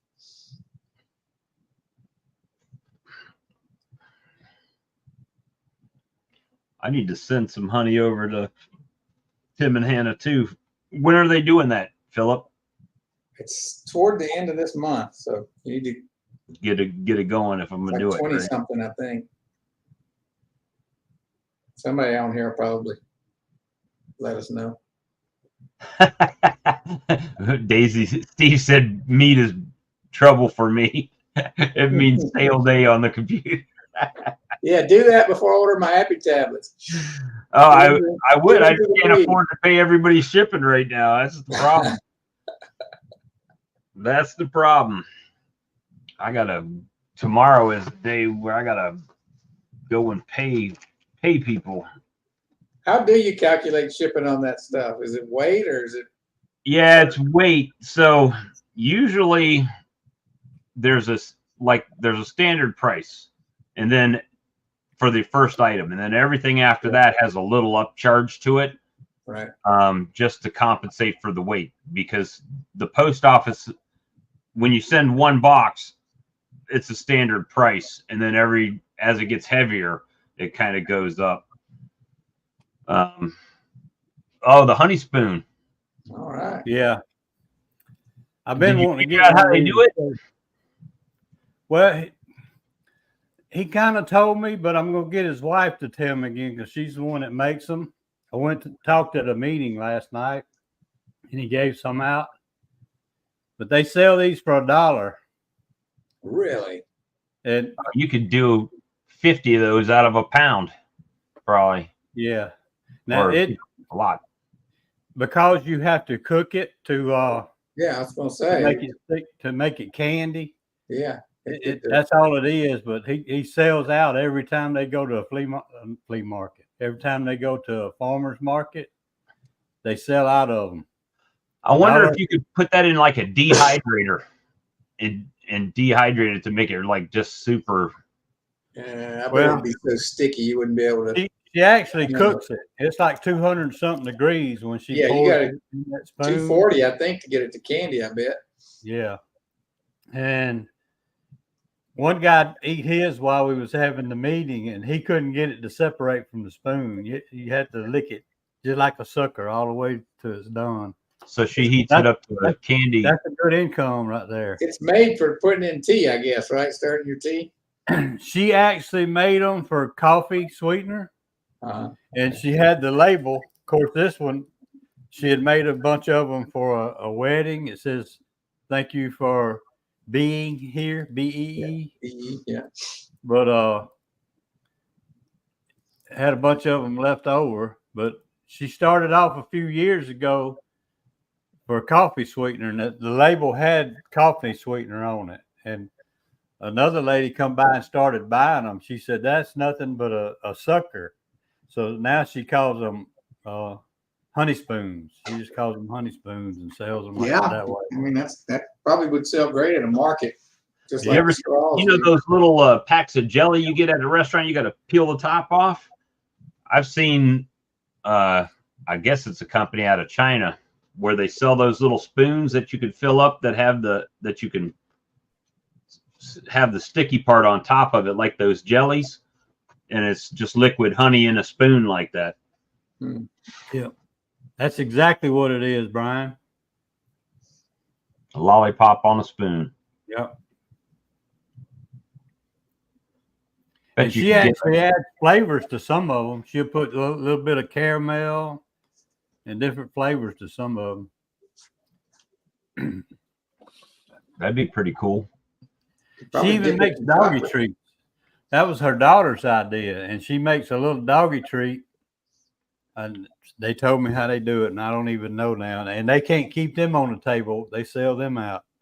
And it's got honey in it. It's got honey in it.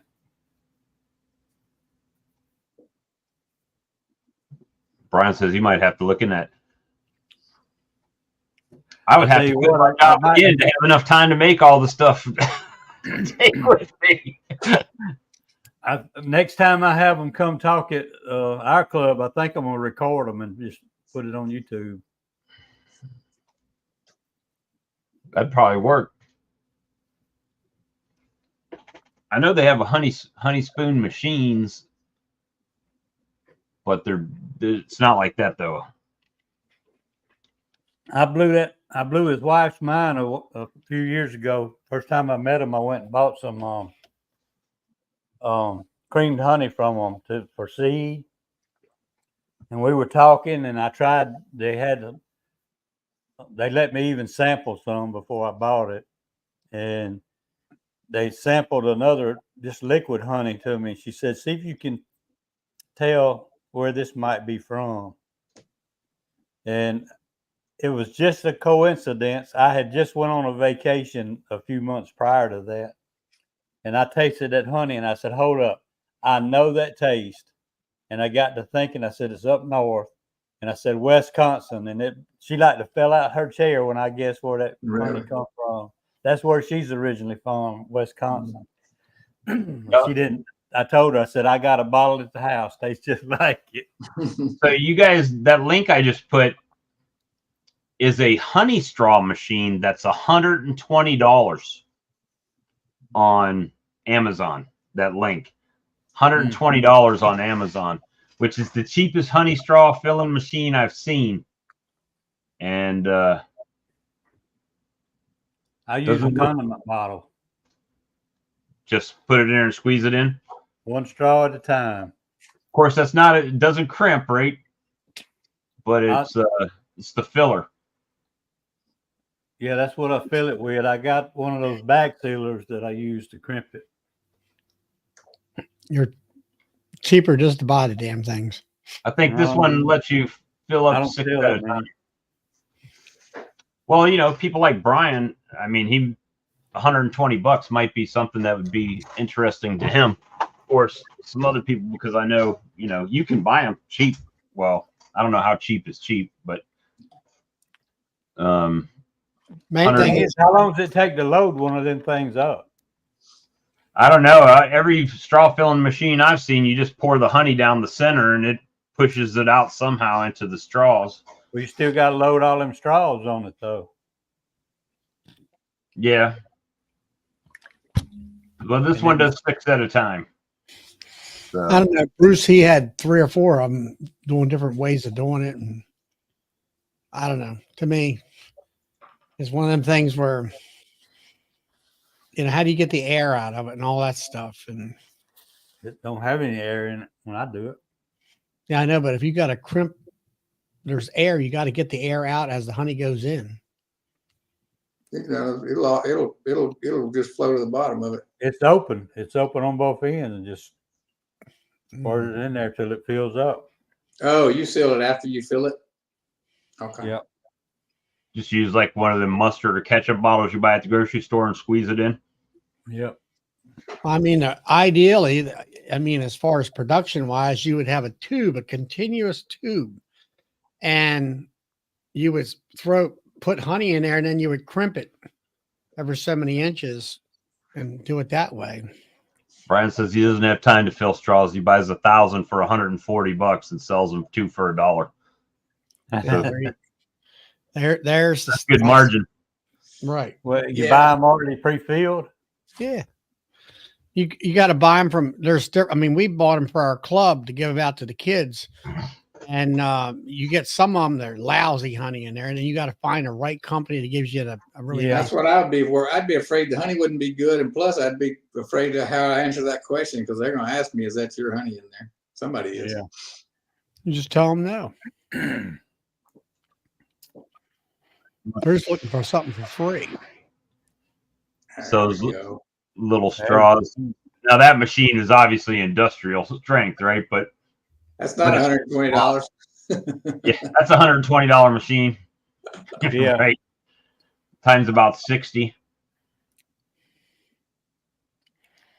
What's that? A seal? Yeah. Yeah, just popping the seal on top of the honey in the straws already. But it's just runny honey that's been sealed up and they peel it off. That's what I was saying. It's like, you peel it off like the little jelly containers.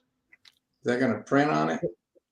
So are they putting it in there and then cooking it? Is that what they do there? Well, this is No. just liquid honey. You just peel it off and stir it in, right?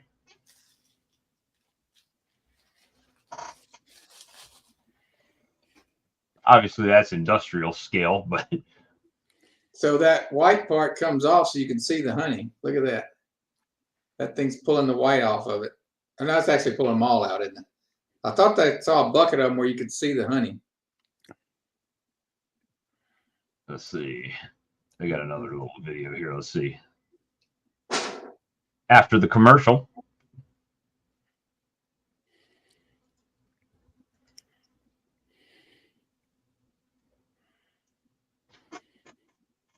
Just puts a little squirt of honey in each one. You have to use 5 spoons to sweeten your coffee in the States.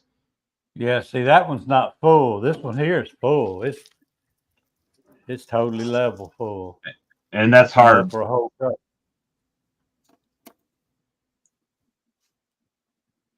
But you think for like, if you were doing something, if you had enough honey to do it for like a restaurant scale.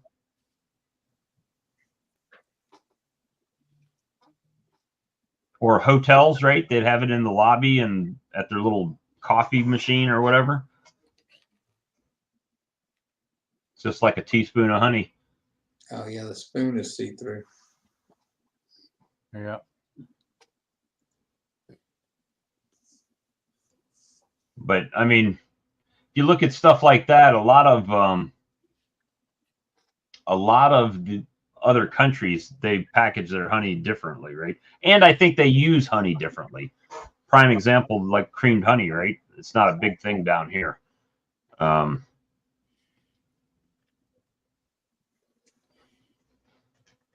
But it's a thing in other countries. Russell said he tells them his straws come from Iowa.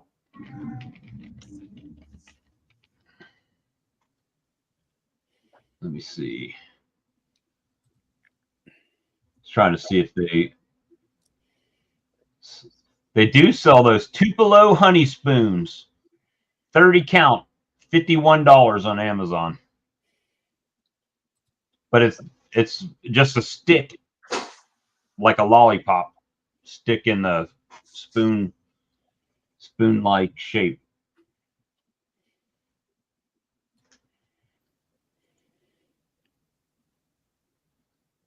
Let's see if I can show those.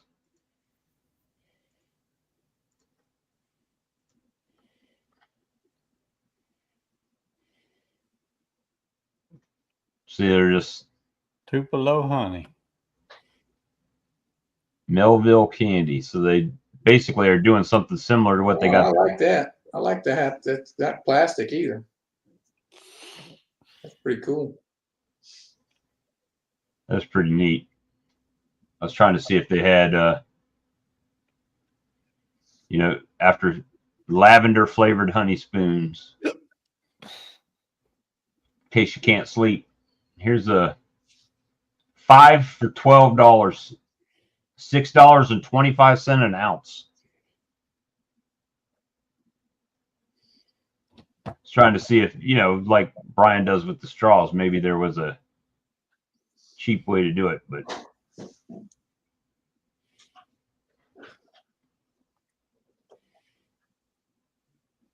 maybe I get these next time. Wooden spoons instead of plastic spoons for tasting. Probably a lot more expensive. Get some 24 karat gold eye mask. Bob, I get those craft sticks and cut them in half for tasting. I think they run me like 2 cents a piece, something like that. Are they the little short ones? Well, I take the 6-inch long ones, and I just put them in rubber bands and cut them on my chop saw. Oh, they look kind of like a popsicle stick. Yeah, but they're wider. Yeah, they're called jumbo craft sticks. Let me see the ones I get 1,000 spoons for $22.49. The little plastic colored tasting spoons. Yeah, I get mine from Michael's, and I think, well, 200 in a box is like $5 or something like that.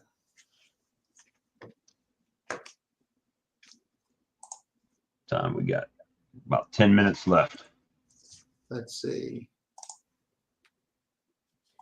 500. Let's see. 500 divided by 200. So that's 2.5 cents per stick, and then I cut them in half, so that's divided by 2. So 1.25 cents per. What did you say yours were, Bob? 1,000 for 20. $22 for 1,000. Okay, so Yeah, that's 20 James, that's goldenrod, honey. divided by 1,000. So that's 2.2 cents. So that's the same price as the sticks, but you can't cut them in half like I do. Thank you, Morgan. I appreciate you, buddy. Thanks for the reminder. I've got to order more tasting sticks. I'll tell you what, if you can get them to taste it, you'll sell it. What do you use, Brian? If he'll reply. Where do you get your sticks? Are from Amazon? Little Me, spoons? I don't do spoons. I do the craft sticks and cut them in half. They're 6 inches long by about 3/4 of an inch wide. Wow, there's Dry Cut. Hey, Dry Cut. William, haven't seen you in a while. Yeah. Hope everything's good for you. Cinnamon creamed honey. I've got to try these. I've got some maybe I can do this weekend. Hey, Hillbilly Earl posted a video 48 minutes ago. Really? Hadn't seen him in a while. No kidding. Buttery cinnamon roll and chocolate donut. So my daughter wants me to make some of those. So I guess I'll make some and send her a jar. I was down there, and then I had taken a jar of honey for my daughter, and then she had a friend of hers from Korea came over, Korean girl and her husband for my grandson's birthday, and I was like, oh hey, I grabbed her jar of honey that I just brought her and gave it to the lady. So now I got to send her more honey.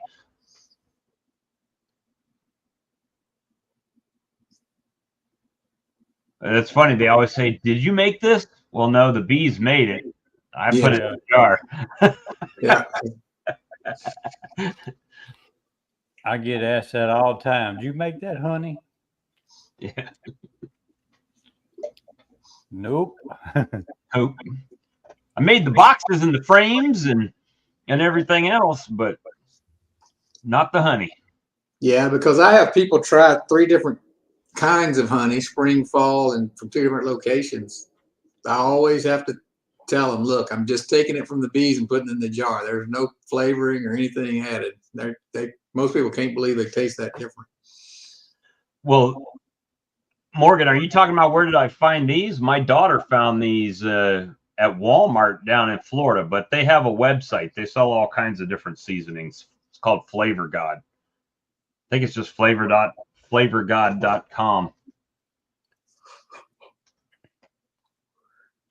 I think. Let me see. And if you search it one time, your whole feed in Facebook will show.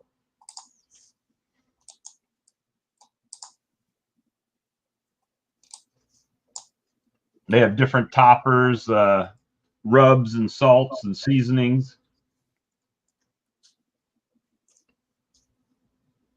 Vanilla ice cream, dairy-free creamer. No. Combo packs. Hey, put up that link that Brian put in there. That's pretty interesting wooden spoon. It's like the old style ice cream spoon. Let me see if I can get it from YouTube. Let me check the price on Oh yeah, it's like the wooden Yeah, ice cream spoons. 4,000. Let's see, 4,000 for $42.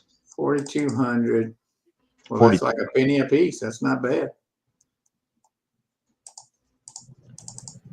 You guys don't ever get wood pieces in your honey when you see that? Well, I do the runny honey, so I just drip it on top. Yeah, that's about the price I pay for the sticks cut in half, and that's a lot more elegant than what I do. I may have to look into that. Yeah. Let's see. Good job, Brian. We had a honey tasting a few years ago at our fair, and the girl that brought them, she brought the sticks. They were plastic, but they were about that size right there.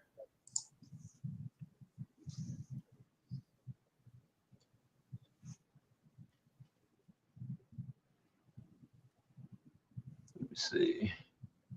So Joey, are you doing Saturday nights now? Are you going to try to do it every Saturday night, or you just did it this past Saturday? I don't know what I'm doing yet. You got to be committed. If you're going to do that I'm weekly, just you got to be flying committed. around That's trying what to I find don't a wanna do. place to land, because I don't want to jump in Well, nobody's. Well, the regular guys that do it, I think, kind of try not to step on each other. But then you get the guys that kind of do it every so often that just don't even care. Like you might have a live that you've been doing for a year, and all of a sudden David Burns decides he's doing a live, or Cayman or somebody, does it every so often, and they just wherever they land, they land. I'll be happy just to fill in every now and then when somebody's. There's not a Saturday night one, is it? Normally? Yeah, you got Ed every now and then comes on, but I thought he did an afternoon. He did a Saturday afternoon, didn't he? Well, it depends. They might start in the afternoon and go to 9 o'clock at night. I've seen that before. But Charlie did one. How long was your longest one, Charlie? Well, 6 hours, something like that. 6 hours, yeah. That was my first one. Yeah. That's the one where I was sitting out by the campfire and I burned all the way through my battery, plugged my phone in, went to bed, woke up at like 1 a.m, just clicked it back on. You guys were still talking. I've done a live stream in the past, not bee related, that was like, we did one, was almost 24-hour coverage, but it was broke up, right? We did 11 hours and then got off and did 11 again, but it was on Facebook. And at the time, I think they would only let you go for a few hours at a time. Then you'd have to sign off and go back on. So we had to do that a couple times, immediate back to back. But yeah, not lately. we were covering something. Me and another guy were covering something that was happening. So we kept with it. Well, guys, we're coming up on the 2-hour mark now. I think it's a good spot to call it an evening. I appreciate all you guys coming in and hanging out with us and talking bees and bee-related topics, and even some hijinks in off-topic stuff. But you know, right now we plan to keep doing this as long as work doesn't interfere. I'll be on. And if it does, just give me a text and I'll come Fill in. chime in. Yeah. All if right. I'm available. Sounds good. Well, Unless everybody, somebody y'all else have a wants to good do it. night. All right. And we'll see you on the next stream. Good night, All everybody. right. Good night, Hey, y'all. everybody. Night. I'm going to watch the comedy.